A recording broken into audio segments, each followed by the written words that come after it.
And we are live. Welcome to the NBA Strategy Show. It is Saturday, May 31st, closing out May, June tomorrow, and Game 6 of the Eastern Conference Finals coming in today. Pacers up 3-2, heading back to Indy for Game 6. If the Knicks win, I'll see you guys on Monday morning for Game 7, which will be intense. If the Pacers win, I'll see you guys on Thursday morning for Game 1 of the NBA Finals. But today, we're breaking it all down, potentially for the last time in this series. We've talked about it a lot. This is our 6th round of this one, and we're back again for it. Hit the like button, subscribe to the channel, hit the notification bell so you know when everything goes live. Follow me on Twitter at Josh Engleman. We're back, guys. We're back. And we have some, mild nonsense to deal with for this one. We actually might have a talkable point or two. Now, Aaron Nesmith is not on the injury report for today. He was on the injury report. Well, he sprained his ankle 2 games ago. He was on the injury report before the last game. Actually, he sprained his ankle 3 games ago. On the injury report 2 games ago, played through it. Pacers win. No big deal. Last time out, ankle clearly still bothering him. Played 15 minutes or something like that. Didn't go well. Knicks pick up the dub. Hopefully, Aaron Nesmith ankle is a little bit better. But that is not our only injury for today. And unfortunately for us, this one matters a lot. Tony Bradley is questionable with a right hip flexor strain. Sorry, my apologies. Don't want to be wrong. Left hip flexor strain. Not entirely sure if that matters, but not really the point here. But let's talk through this because Tony Bradley usurped Thomas Bryant in the rotation a couple games ago. Now we get a rotation from Tony Bradley to start the game, 4.5 minutes. And then after a minute in the third quarter, Tony Bradley gets hurt. Left hip flexor strain. Thomas Bryant back, plays 3.5 minutes, doesn't go bad. And now he's here. But yet, we've got Thomas Bryant at the flat 1K. We've got Tony Bradley at 1,200. Bradley 9% owned. Thomas Bryant 2% owned. Ooh, got to scroll down. Thomas Bryant, Tony Bradley. Okay. So, how healthy is Tony Bradley? Did Thomas Bryant play his way into a rotation by default? Flip-flopping between those guys is an actual pivot point for today's series. Or for today's game, rather. Now, if you're asking me what I think is going to happen here today, your guess is as good as mine. Assuming, obviously, if Tony Bradley is out, this becomes a very easy conversation. There's nobody left to play center for the Pacers. The prior 2 dudes have already blown their Achilles. So if Bradley is out, this entire conversation is meaningless. Thomas Bryant just becomes a very interesting value play. If Tony Bradley is in, though, I'm intrigued by the dynamic between the two. Not the only guy that got some run last time out. We saw Jarris Walker play the final 3 minutes of the second quarter. He also got a decent stretch in the third and fourth, 5.5 minutes in the fourth, another 2 minutes at the end of the third. Also a game that wasn't super competitive at that point. Do we have live box score for that one? I never know how to get back to these.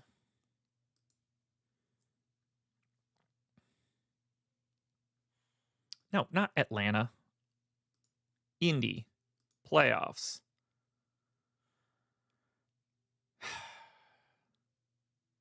Indy playoffs?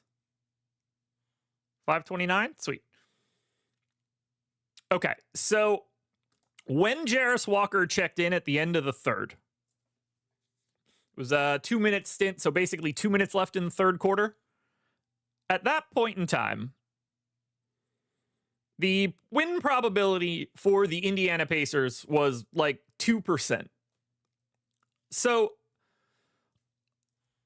I'm not as optimistic in Jarris Walker for today. Can he get a couple minutes? Sure.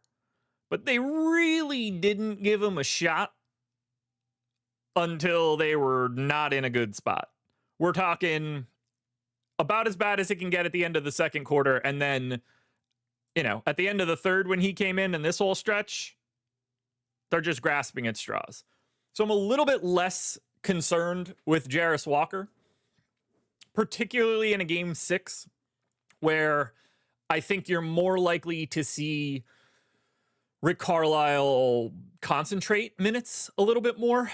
To me, it's better to throw a lot at this one at home with the goal of picking up a dub and then getting Sunday and Monday and Tuesday and Wednesday off.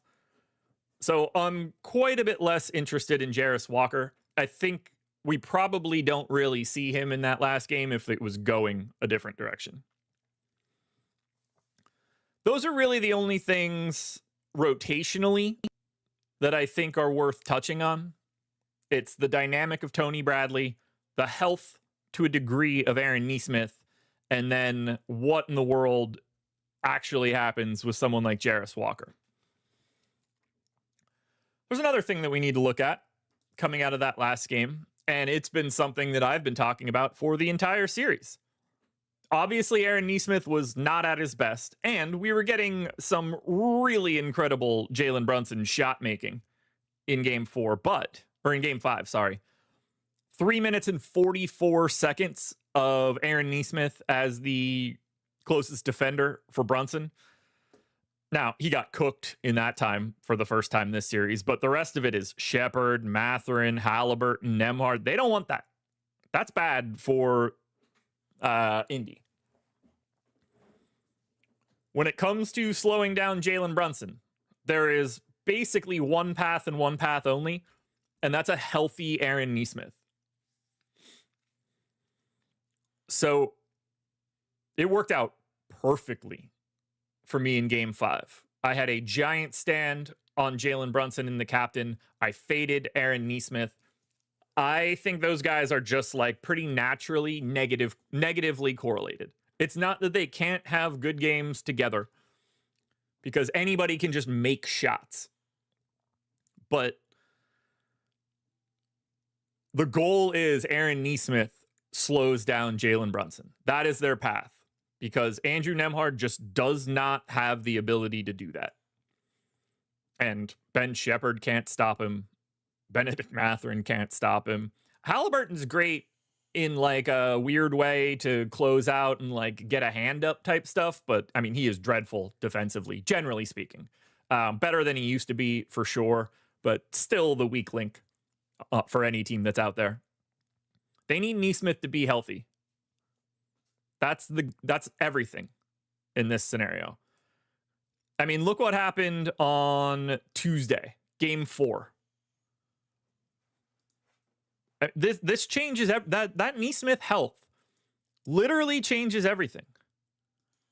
9 minutes as the closest defender in game 4. 9.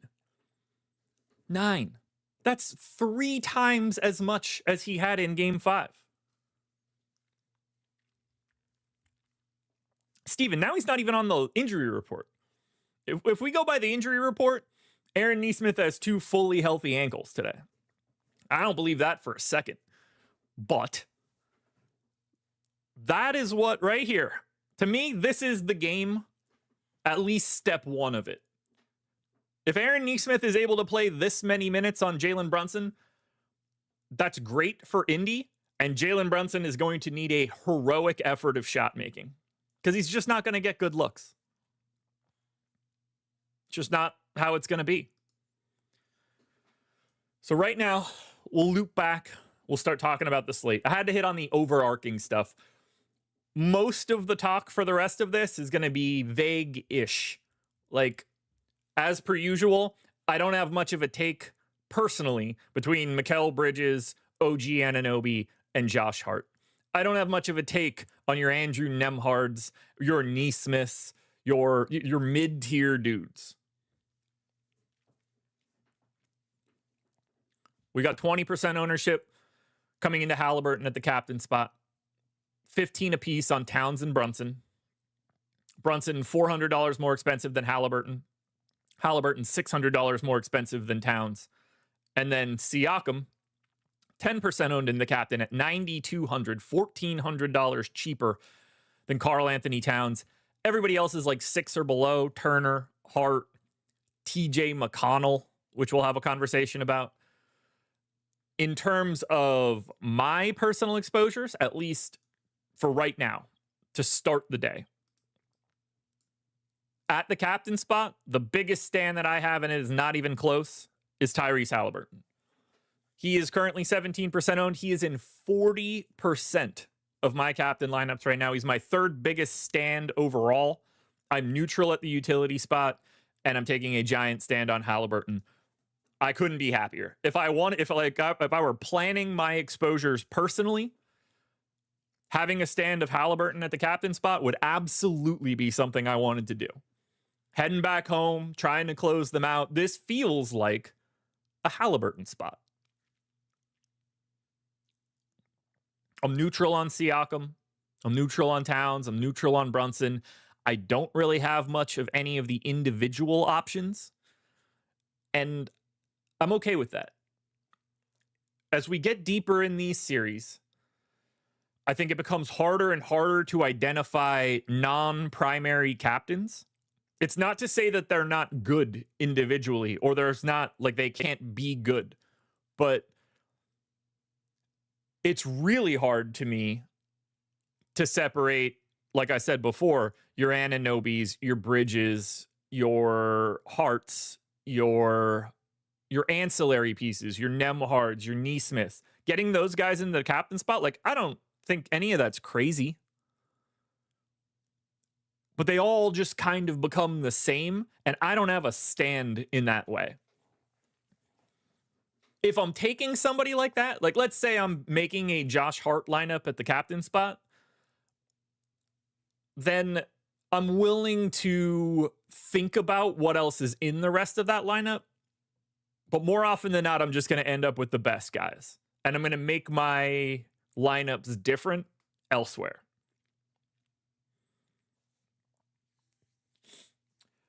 Steven, that would surprise me. It would have to take like a truly outlier Siakam performance with pretty light work out of Neesmith and Halliburton. Like if Neesmith goes crazy today, I could see him getting it. But as long as Halliburton's decent and they win, it's going to be him. John C., Josh working a Saturday. Whoa. Yeah, this is typically not my day.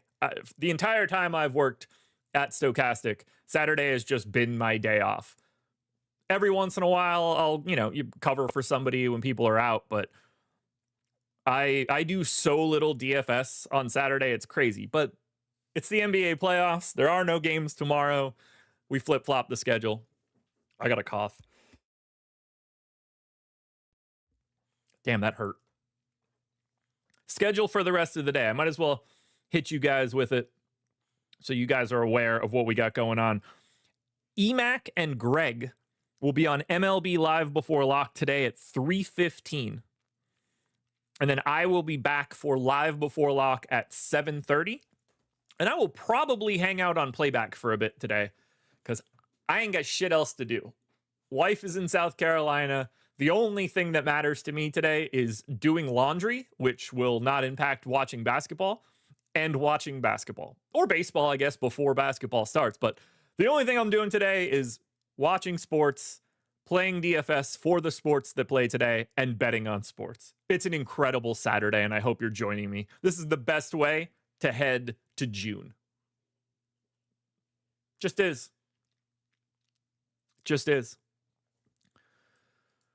You guys want to hear a little bit more about some of the exposures that I have? We're going to have to move to the utility spot.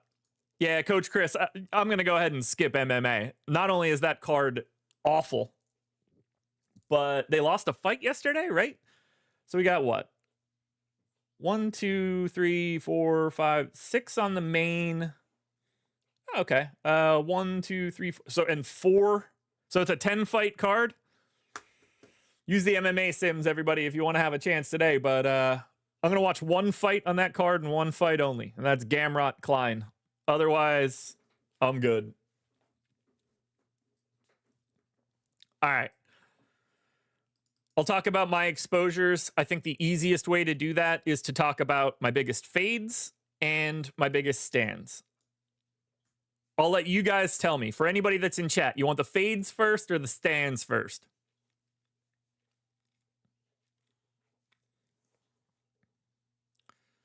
Because right away, I'm very nervous about some of my stands. William wants fades, Steven wants fades, Robert Johnson, Chino, both fades. Apparently fades are the path. My number, you know what? Let's just share the screen. Make that bigger. All right.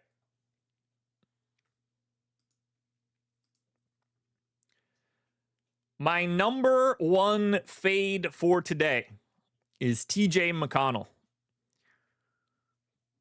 He is 35% owned at the utility spot. He is in 6% of my lineups. I am 32% under the field on TJ McConnell. Do I like that? I don't know. I never have a feel. Whenever I have him, I don't feel like he does well. Whenever I don't have him, I feel like he does. I mean, defensively, it's a problem. When they have the... And, like, this is sort of an interesting dynamic that plays on Aaron Nesmith, because when TJ McConnell is out there, it is two very different things happening at the same time. He's going to do everything in his power to dribble, penetrate, get into the lane, try to make the Knicks defense collapse.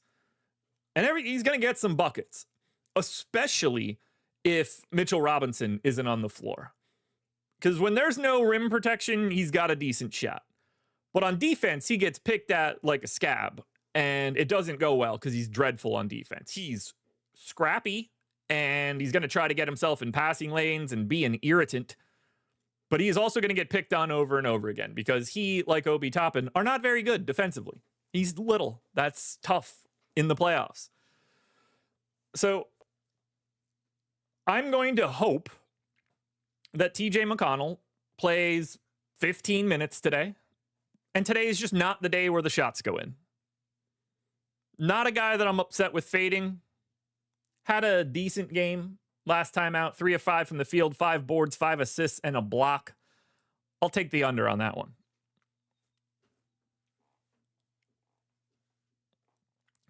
The second biggest fade is the bigger version of Obi Toppin, or is the bigger version of TJ McConnell in Obi Toppin.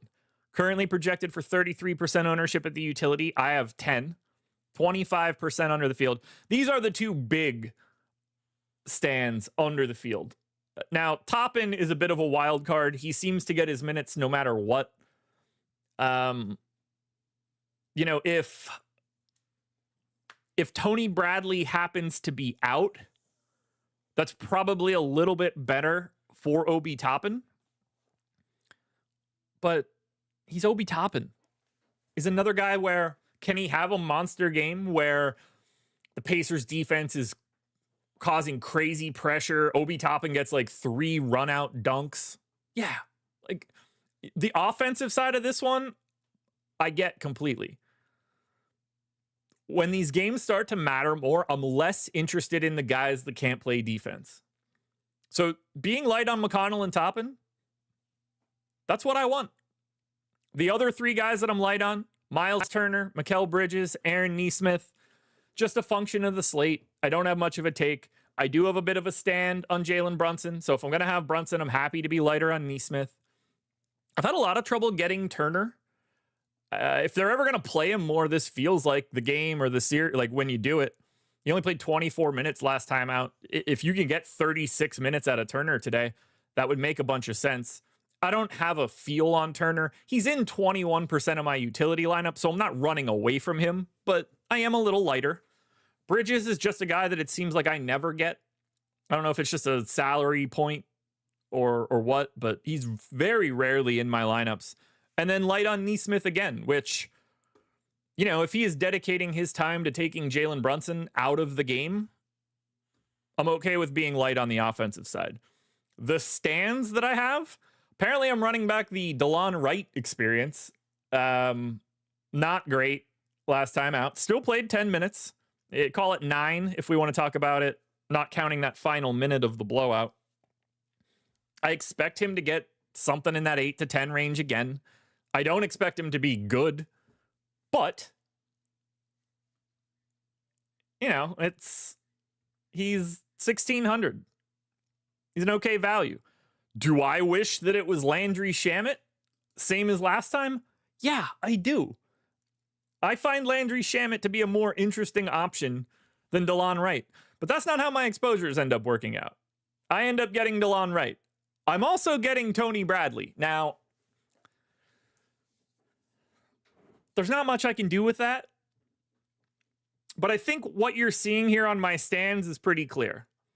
Because of the amount of Tyrese Halliburton and Jalen Brunson that I have, 83% of Halliburton at 60% ownership, 70% of Brunson at 57% ownership.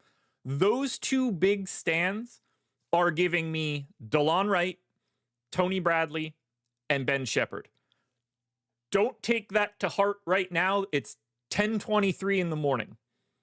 DeLon Wright could easily become Landry Shamet by the end of the day if the betting markets move. Tony Bradley might play, might not play. He could end up becoming Thomas Bryant in this scenario. Shepherd, it seems like, is just going to be a value guy to me one way or the other. 2,400. They go to him. I don't like it.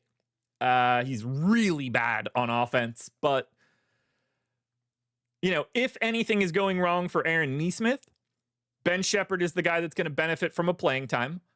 I'm half the field of Aaron Nesmith and double the field of Ben Shepherd, so at least those two things are running together for this. But those are the big stands and those are the big fades. It's 5 big stands, it's 5 big fades. If you don't see a name in this list or this list, then just assume that I don't have a take and I'm neutral. And that's the case. Like, I can bring it over here to my full exposures, and you guys can see it here. Like, I'm completely neutral on Karl Anthony Towns. I'm essentially neutral on Anunoby, Hart, Siakam, Mathurin, even Shamet. I have 11% of Shamet. He's 5% owned. But ultimately, it happens on the margins for me.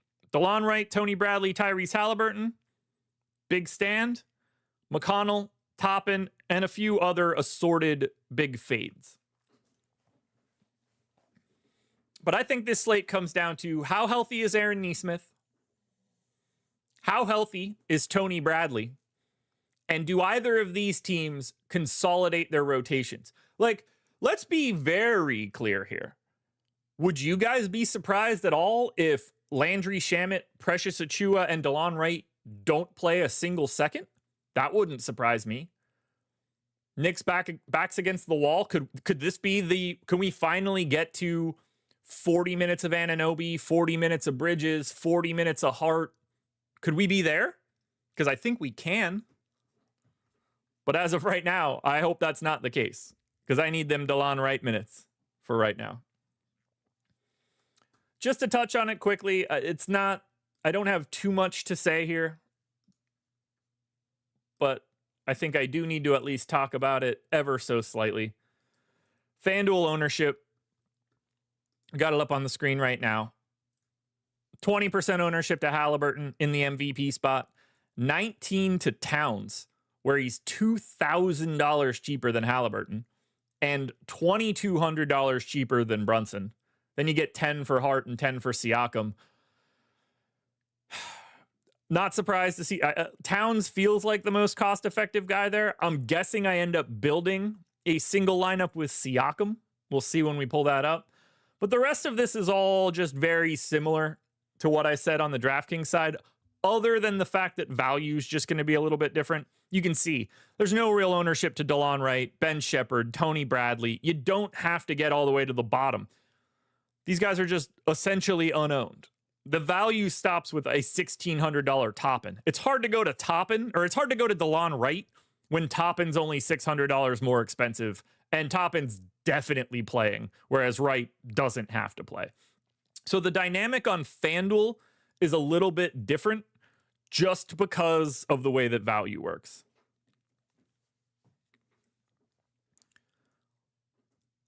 I'm ready to build a lineup. So let's pull it up and let's see what we could do here. DraftKings and FanDuel, single lineup sim. Hit that like button. Let's go large contest. Big old prop payout to first. Let's figure out what we're doing at the captain spot. Now, as I look at this,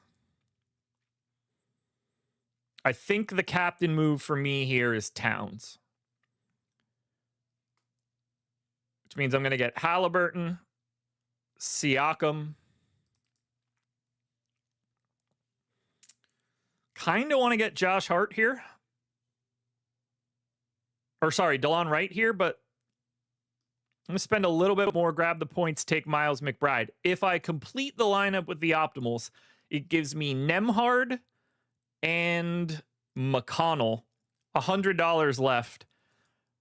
I expect this to be positive. 22, 32, something like that. Show me the goods.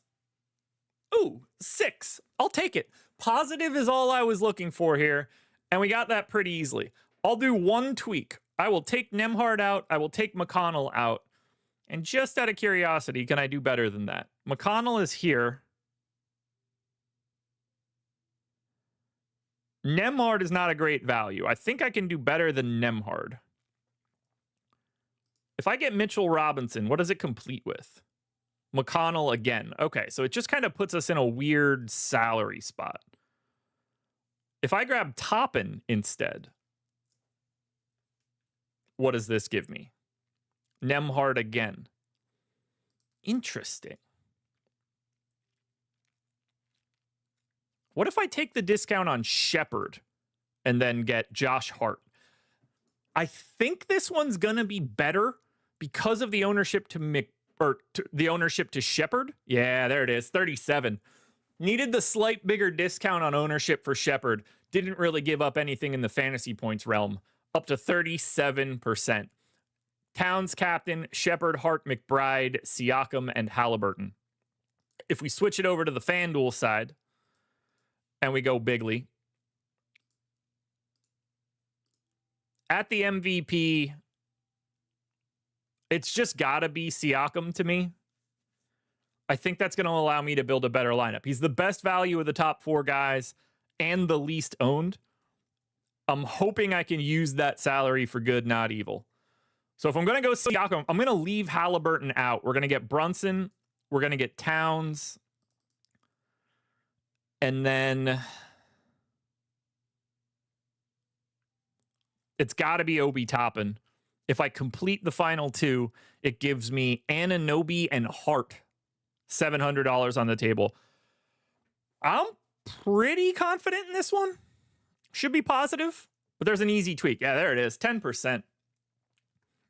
Gave me Anunoby and Hart. I think I can do better than that, though. Anunoby and Hart are the 2 next highest projected guys, but is there a way to find an ownership discount there? What happens if I grab Nembhard and then complete it with Hart? That's going to be too much left on the table, but there's definitely a tweak here to upgrade this lineup. Yeah, -49. What can I replace Toppin with? Or can I replace Toppin?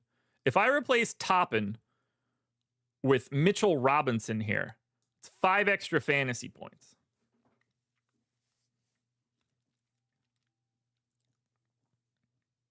There it is. Positive 20. Siakam captain, Mitchell Robinson, Nemhard Hart, and Karl Anthony Towns and Brunson. 500 on the table. 20% positive ROI. Game 6 in the books, guys. I don't have anything left for you guys here. I will be back for Live Before Lock to take everybody's questions. We'll have a lot more information on health. We'll probably know the status of Tony Bradley the moment we're getting started. But I want you guys to hit the like button. Sign up at Stokastic if you want. Link in the description. Sign up at OddsShopper for the Portfolio EV tool. Take a market-based approach to beating the books. You could do that for a 7-day free trial. Link in the description. But for now, guys, I'm going to dip on out of here. Thank you for being here. Fun to talk. We either get a show on Monday or we're back for the finals on Thursday. But either way, you'll be getting me here for it. Good luck, everyone.